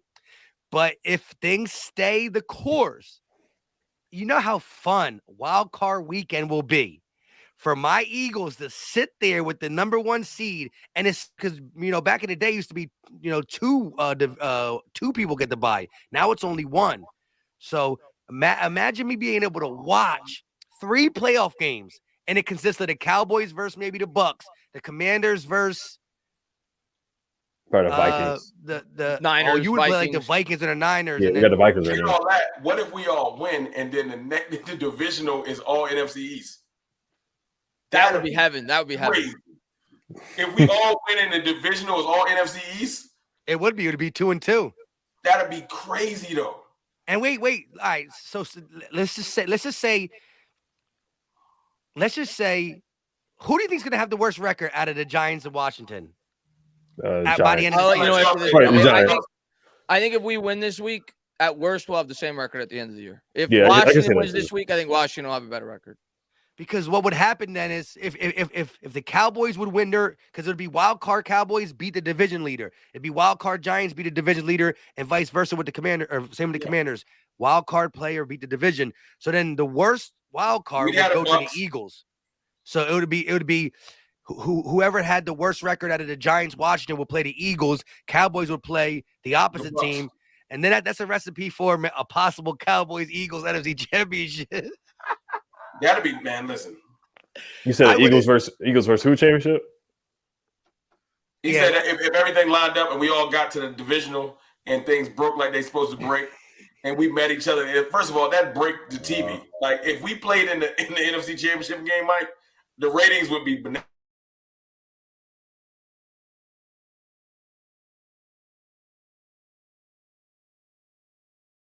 Froze. Oh, I froze. Everybody still there? Oh, I froze. I think we all froze. I think we're good now, though. Yeah, you froze like Daniel Jones. You were talking about the ratings real quick, though. I couldn't believe it. The article that I read, the highest rated game in the history of the NFL for a regular season game was the Giants-Cowboys game on Thanksgiving. Wow. I couldn't believe it. Yeah, I saw that too. So good ratings, it froze. But Ed, how would you feel though? Division round playoffs, and you got to play the Cowboys. Oh, that'd be crazy too. That'd probably break the ratings too. But I shout out to DMV too. That I got to shout out to the donations too. He's got a Sean Taylor profile pic. Recipe Sean Taylor. They honor Sean Taylor on Sunday. Also Jacob Barnes. Shout out to him. What was that? That's what I gotta ask you, bro. Come on, bro. We're 7-5. Shout out to him. Thank you for the donation. It was a mannequin. It was a mannequin. But you know what? You know, his daughter. No. He should. Yeah. But I was expecting a statue. I was too, honestly. I really was. Kind of like the Nick Foles statue and Doug Peterson or the Ray Lewis statue outside of the Ravens Stadium. That's what I was expecting too. What was your first thought when it came down and you were like, and you had to like, be honest? You know what? Listen, I'm not even a Washington fan, but I respect Sean Taylor, and I just said, huh? Yeah, so kind of like what Clapping Big Dirty Bird Cheek said. He had a couple donations too. He said it was his daughter's idea. So I'm not gonna downplay it. But like I said, I was expecting more. I'll say that. They had a Reebok jersey. I think it was a Reebok. It was the Nike jersey, the Reebok pants, and then Adidas cleats. So that was kind of off too. But they said that Sean liked soccer cleats. But yeah, it was a mannequin. That's what it was. It was like 2 wired arms. It didn't have a face. It looked like you were shopping in Macy's or Foot Locker. Yeah. Yes. Or Black Friday sale. That's what it looked like. But I mean, or Cyber Monday. But I was expecting more than that. I really was. I was disappointed. But if his family likes it, then hey, it is what it is. Man, Mr. Rome dropped out like Dak does in the playoffs. Yeah. What happened to him? He tried to run a quarterback sneak with Yo, listen, we finishing the game. He tried to run a quarterback sneak with his internet real quick. Stop. That's crazy, man. The stream, I don't want to finish without him being on. That's kind of how the game ended for them, though, right? Dak wanted to get another play in. They couldn't. He's coming back, though. But yeah, listen, shout out to all the people that donated. Eagle Nation, Cowboy Nation, Washington Nation. We appreciate y'all 100%. For real. He said massive salute to Tainer and the King of Giants Nation. All die-hard Giant fans around the world. Stinky Boy Losa out of D from Tudo's a very loyal subscriber of mine. Thank you for popping in, man. You need a Google Translate for that. He's a professional rugby player from Italy, and he hates the Eagles. But appreciate you for popping in. Hey, Tudo. Listen, man, Jordan Mailata, get on the bandwagon, bro. Rugby, rugby brethren. That's You true. know what I mean? That's true. I still love it because when his picture comes up before we get up out of here, he says Jordan Mailata, Jeff Stoutland University. He ain't go to college, so he just give it up to the O-line coach, Jeff Stoutland University. Hey, man, I don't know how you guys do it, man. How you guys just churn out offensive linemen like that. Like, I wish the Giants could do that. That guy came out of nowhere, and now he's one of the best linemen in football. He's been slipping. He's been Has slipping. he We've been? been He hasn't been complaining good a this little year? bit, and so I think he needs to go back to take a refresher course from Jeff Stoutland University. Listen, I call a spade a spade. You know, he's been slipping a little bit, but Entertainer, you got anything before we get up out of here? No, I had a lot of fun. Next, we got to make sure next time, and hopefully we do it maybe in 3 or 4 weeks if the Giants are still in it, which hopefully they are. But next time we'll get my channel involved as well, so we'll get more Giants fans in here, and it'll be even more fun. But I thank you to the chat. You guys, for the most part, didn't really say any mean words about me or anybody else on the panel. You guys seem really respectful. And thank you to you guys, man. You guys are great. I think you guys are all great content creators, great guys. I would say best of luck the rest of the season, but I hope you guys lose every game that you play. And I hope we win the division. But yeah, man, my dream is that we all make the playoffs and the Giants beat all 3 teams in each round. I'm looking forward to it, and best of luck the rest of the way. Yeah, shout out to my guy Alexander Soulos. He says, Ed, we've been riding for years, got something going on, even without wins. We talking about the offs, the playoffs. Playoffs? We talking about the playoffs. Dang. No, the Washington, when you haven't played in the playoffs, you just worry about the offs. That's the highlight. That's what we say. We say the offs. The offs because it's normally the off season. No, 2020. We just made the playoffs 2020. Put some respect on our name. Look, playoff, off season, right? They worry about off. We worry about the word play. Yeah, play button. Put some respect on our name. We just made it in 2020. That's cool. Go ahead, Tanner. You can hit that one. Tudo, what's going on, man? He says, Tana, please make an official announcement on the live show. We'll be at the link on January 8th. Pull up and show up. Or I might have to show up with you this year, Tudo. All right, so basically, Tudo, every year, he takes like 50 Italians and a lot of guys from his rugby team, straight from Italy. They go to the link. And last year, according to him, I didn't see video evidence, they got arrested. Now, they wouldn't. Now, to my knowledge, I've never been to the link. And if I do go to the link, which I've debated in the past, I better not be getting destroyed by Eagles fans. I better not be getting mugged. I know they got the rumors are you guys. No, that was the vet. That was the vet. And that's not true. Okay, that's not true. The only time you're really going to get, listen, the worst thing is when you might walk by us, they might boo. That's it. It's all I expect that. Right? I almost expect to get mugged. If there's like a scuff, like you have to really do. You still got to do something. You got to come in there, just. You got to really provoke us. Pretty much be the reason, be an idiot. You know what I mean? Big Chris says, don't wear a Giant. If I'm going to a Giants game, I'm wearing a Giants jersey. So if I got to wear, if I got to be scared for my life going to the link wearing a Giants jersey, I ain't going. I'll wait till you come to my house. I saw you guys play us last year at our house. That went well for me. It's not like that. It's not like that. Not at all. Not at all. No, I'm going to be honest with you. And again, I don't have any experience. Pizzle went to the link a couple times and he gets out. You know what I mean? Like, it's no thing. It's just, again, now you guys beat the crap out of us and you're just like, the most annoying. Like, I mean, even celebrating. I've been into a link a lot, and no. And when I went to Washington, I was heckling the crap out of y'all. You go to the link. You go to the link as an Eagles fan. Yeah. What I'm saying though is I see how the Giant fans, the Cowboy fans, I see how the opposing team, you know, like, look, listen.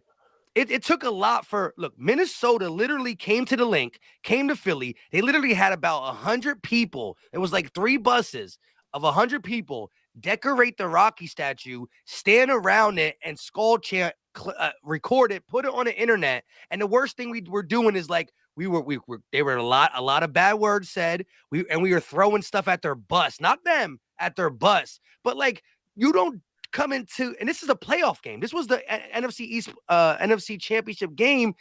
They did all that, and they got bottles thrown at their butts. I'm gonna tell you this: as bad as your fans' reputation is, you're not as bad as the Buffalo Bills fans. Those fans are ridiculous. They're crazy. But I got a question for the chat because I know there's a lot of Eagles fans in here, and I got a question. You're from Philly, Mike? I'm outside of Philly an hour my whole life. I'm ABE. Yeah. What's the best cheesesteak place in Philadelphia? I need to know. Because I've only gone to the touristy place. I've gone to Pat's. I've gone to Geno's. I'm a Tony Luke's guy. You know what I mean? I've never been to Tony Luke's. That's the best one. But there's probably Poppy stores that are better. But like I said, I go to Philly to go see the Eagles. But like, you know what I mean? And it's only really, if I put it to GPS, it's literally an hour away from me right now. You know what I mean? The link. But that's my go-to, Tony Luke's. But you'll see the chat. They know all the spots. They said Luke. Poppy stores. I've been to Geno's. I've been to Pat's. I like Pat's better personally, but I've been to both of those. I actually ran a marathon in Philadelphia like 8 years ago. I ran the full 26 miles, and immediately after, I went to Pat's and Geno's, and I ate a full cheesesteak from both at the same time. All my calories that I burnt went right out the window. But right out the window. and shout out. And see, look at the Eagle fan. Respect to all y'all. Go Birds with respect. See, if he's next to you, he's gonna say respect. You know what I mean? All right. Yeah, Eagles fans getting soft now. I'm messing with y'all. You see, this is exactly why there's always going to be an incident once in a while because we try to say how nice we are. Then they come here, they take our kindness for granted, and then you're like, it happens. I'm gonna tell you another thing about Philadelphia people. And no, I saw somebody in the chat say you quit the last 0.2. No, I did the 26.2. But I'm going to tell you another thing about Philadelphia. The last 4 miles of that marathon, you run by like the colleges there. Whatever, I don't remember if it's like, whatever the Philadelphia, maybe it's Villanova. I don't know. Whatever the Philadelphia colleges are that are there. And you know how like when you run a marathon, you have like volunteers on the side handing out Gatorades. They're handing out waters. I'm running by the college kids for 2 miles. They got beer kegs. And they're handing out beers to everybody that's running by. I, of course, grabbed one like an idiot, which is the stupidest thing that you could do when you're running a marathon because it dehydrates you. But that's the one thing I remember about that marathon. You had college kids from Philadelphia handing out beers for the competitors. But listen, I like Philadelphia. I think it gets a bad rap. There you go. But listen. I just hate your football team. Yeah, I mean, 10-1, baby. You should have nothing but hate at this point. There's one more donation from one of my guys. They said Chase is coming. I forgot who said it, but DMV 2000. Shout out to him again. Yeah, he's been definitely donating a lot tonight. Shout out to DMV 2000. Yeah, I mean, like we'll see what happens with Chase. I'm not putting too much expectations on him. I'm really not. He's just got to come in and fit in. The D-line's eating right now. They're playing really good football without him. He's just got to come in and fit in and play disciplined football. I think after the bye week, he can come in and force a fumble on Daniel Jones. Turn him back into Danny fumbles. That's all we need him to do. He might be he's going to be on a snap count too. So I'm not expecting him to come in and be a game wrecker at this point, but he's going to come in. He should come in and make an impact, at least stopping the run, getting some pass deflections. That's what I'm expecting from Chase Young. That's what's going to decide the game between us. That's what it boils down to. Offensive line, yeah. Who turns the ball over less? That's it. If whoever turns the ball over less is going to win the game. I don't think either team can afford to lose the turnover battle. So that's what it's going to come down to. Who creates more turnovers than the other? Yeah. It's not like the Cowboys game where last week we created more turnovers. We still got our asses kicked. I don't think Washington could overcome a 2-0. I didn't like that first. What was the first penalty where you guys scored a touchdown? Like, what was that call? I'm not saying you would have won the game. Too many men down the field. Oh, something like that. Yeah. Yeah, legal man downfield, which was very questionable. That flag came out really late, but I never blame the referees. But there were questionable calls in that game. So look. If you go around doing this, it doesn't fly in Philly. Go ahead, Tater. You can read it, but you can't do this. All right, what does Tudo say? Let me see. Tana, all we do with the link is ask all the Boys losers to take all their all right. Tudo, I'm going to be honest with you. I love you, Tudo. You're always in my streams. You're always supporting me, several other Giants content creators. You can't go. I don't care if you're going to Philadelphia. I don't care if you're going to Dallas. I don't care if you're going to Pittsburgh. I don't care if you're going wherever. You can't go up to a fan and tell them to take their shirts off. You can't do that. Jerseys. Oh, I just read it. I didn't even know what he was saying. No wonder why you end up in prison. You're not going to get away from any stadium telling them to take it off. And then you tell them, because there's always going to be more of the home team. No matter how deep you go, there's always going to be more of the home team. And listen, when fists fly, you just hit the opposite color at that point. You know what I mean? This is what it is. You know what I mean? You rock. You got to rock. You got to rock. Shout out to Kyron Clarkson. He said Eagles #1 in turnovers. Yeah, and that's big all across the board. Normally, the team who wins the turnover battle wins, unless the team who got the most turnovers ain't the better team. Like Dallas was the better team and overall, and that's why they were able to overcome that against you guys. But that's why the first half was close. Real quick though, again, still got 1,400 people in here watching. Hit that like button wherever you're watching it. No Eagle question. Nation, Cowboy Nation, Washington Nation, even the guy who tells people to take off the jerseys. You know what I mean? Tudo's going into the link and he thinks it's Chippendales. But listen, go ahead, CFT. You got anything before we get up out of here? Nah, man, appreciate y'all. Sorry about dropping off for a second. I just want to say, oh, there were the jokes. Listen, you got to go back and watch that second section. I'm going to go back and watch it. All I say is this, man. Look, I got respect for y'all. We're going to talk our trash on Twitter. We're going to do this on a regular basis, but I respect y'all teams, and we're just going to see how this is going to end. Let's do it. 6 games. And I know, listen, they're really going at it because, as Tanner said, there could be one of the NFC East falling out because of Seattle and because of how they play each other twice. Washington and Giants twice. We got the Giants twice. We might give them one at the end, depending on what translates with us and the Cowboys. So there's a lot of lingering things. Giants like, hey, Eagles, can you let us do it? Cowboys trying to see if we lose one prior to playing them Christmas Eve. Washington feeling like if they handle their business versus the Giants, the division might still, mathematically they're still in the division, but that's not happening. But if they handle their business against the Giants, they automatically in the offs, I guess is what they call it. You're not really used to it. That's what Chase Young says. Can you see y'all possibly losing that 1 seed? Not to us, but like y'all. I think that's the only way they lose the 1 seed to you. I don't think because they own the tiebreaker against Minnesota, so they really have a 2-game lead on them. And we do too. Never mind. Yeah, they beat them heads up. Yeah, and I don't know what your schedule looks like. Dallas looks like after we play. Like I said, we got the Titans, and I ain't looking forward to it. Oh, so after us is the Titans. We got the Titans 4 days after y'all. No, 5 days because we play on Saturday. We play on Thursday. I am not looking forward to that. That's a bad 2-game stretch right there. Shout out to my guy Jacob Martin. Yeah, we making the offs. Honestly, I gotta sweep. I'm gonna talk my stuff. Left hand up. We sweeping the Giants, man. We really are, man. We're gonna sweep the Giants. I can't wait to get back on here after these 2 Giants games. You and Entertainer need to do a joint stream, y'all. The second game. I can't wait. Yeah, it's gonna be on. I think we should hop back on here after the game on Sunday. Yeah, I want to. Definitely. Oh Lord, 100%. Yeah. We're 2.5. We're 2.5 point favorites right now. I know it doesn't matter. It doesn't in Washington. Matter. In New York, we're 2.5 favorites. See, because I picked you when we did that, like about 40 minutes ago. We did a segment, and I picked you to win, but I thought it was in Washington. No, it's in New York. I'm gonna tell you what, that's music to my ears because I had Carolina was favored against us, Chicago was favored against us, Baltimore was favored against us, Green Bay was favored against us, Tennessee was favored against us. Everybody, did you see that luck? Did you see that luck stat? We were favored against the Cowboys the first time we lost. Did you see that luck stat? I'm gonna send you that luck stat. It's like you guys are like the top luckiest team. Of course, I hope. Of course, the luckiest team. I'd rather be lucky than good. And Heineke has that too. He has the Heineke magic. We'll find out. I'm going to watch this game. Wait, remember he owns you. unless the He owns you Eagles guys. play at 1 o'clock, I'm watching Okay, y'all bro. game. I'm going to watch y'all game. I got to say. You But play there at it 1. is. 13:50 still in the building. An hour and 49 minutes. We are going to try to do this again. They might get their solo thing going, but right as the season's ending, right before it ends, you know, about 6 weeks from now, we did it at the 4-week mark. Now we at the 12-week mark. We'll be doing it around 17, 18 week mark. And then, like I said, it's either going to be all of us talking about playoffs. We still say play in the word.